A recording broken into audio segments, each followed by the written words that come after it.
I know we're not the first to discover this, but we'd like to confirm from the middle of America that the world is round.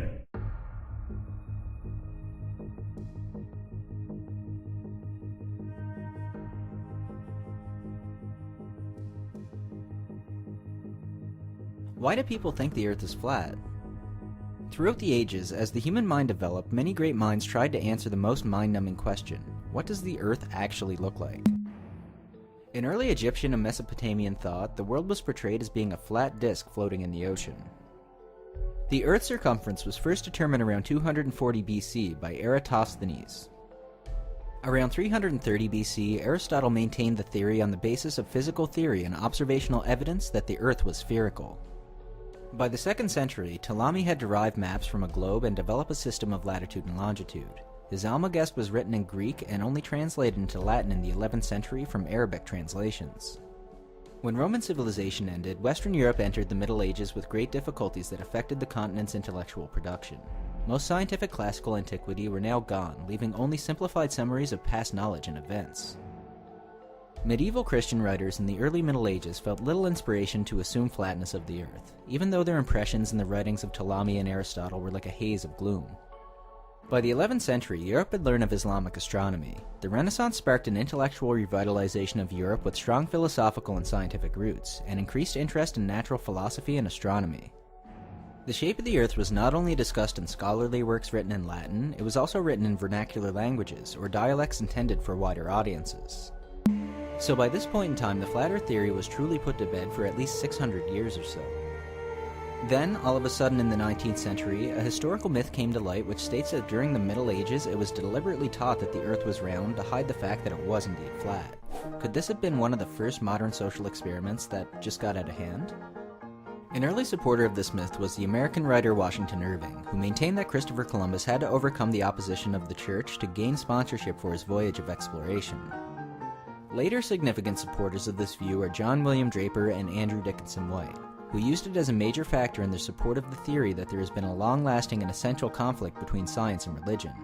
A conflict, though hidden in plain sight, it is unseen because of religious teachings and scientific conspiracy, basically claiming the human mind has been programmed to ignore certain situations.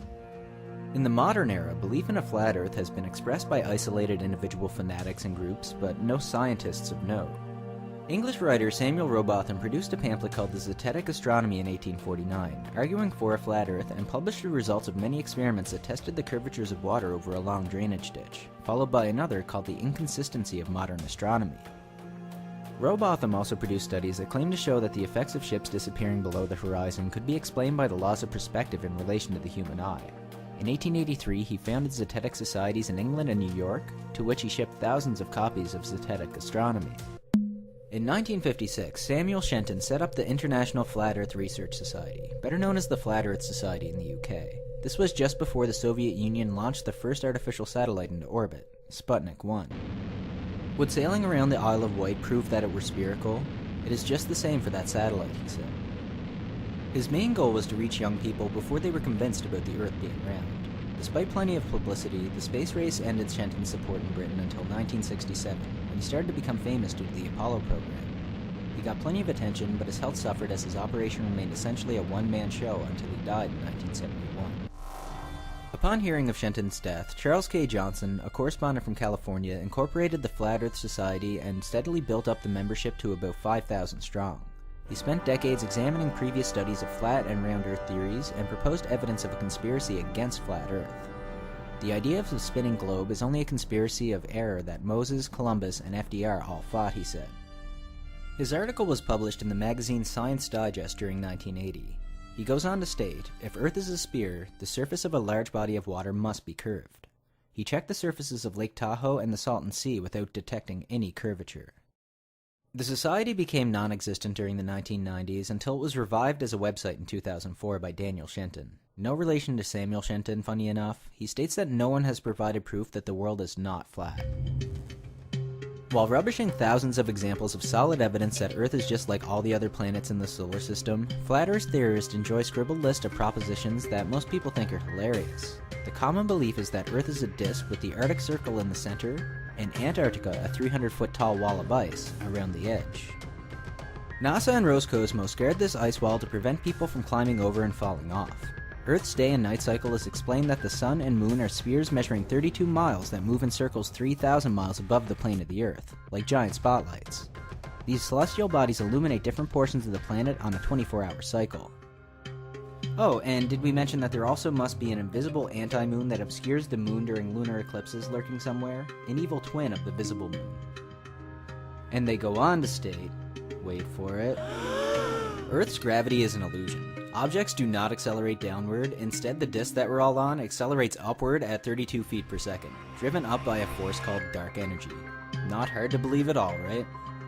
There's currently a big debate between flat earthers about whether or not Einstein's theory of relativity permits Earth to accelerate upward indefinitely without the planet eventually surpassing the speed of light. As for what lies underneath the disk of Earth, no one has made anything so unbelievable that it must be true up yet. They say it must be composed of rocks. A bit boring compared to the rest of the theory, we think. The group firmly believes that there's a huge conspiracy theory. They believe GPS devices are rigged to make airplane pilots think that they're flying in straight lines around a sphere when they're actually flying in circles above a disk.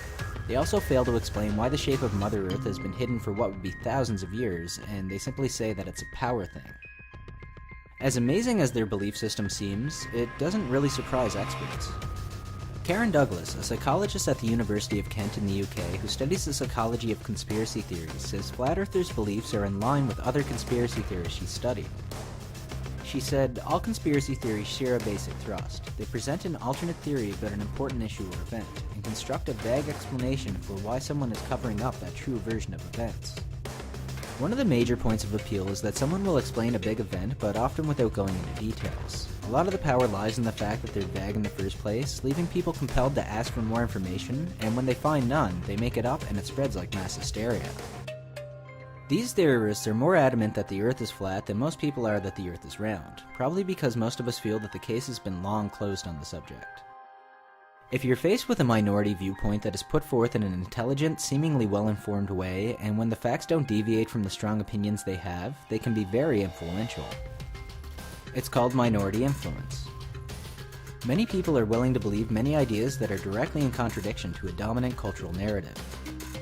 Conspiracy belief stems from a human tendency to perceive unseen forces at work, known as magical thinking.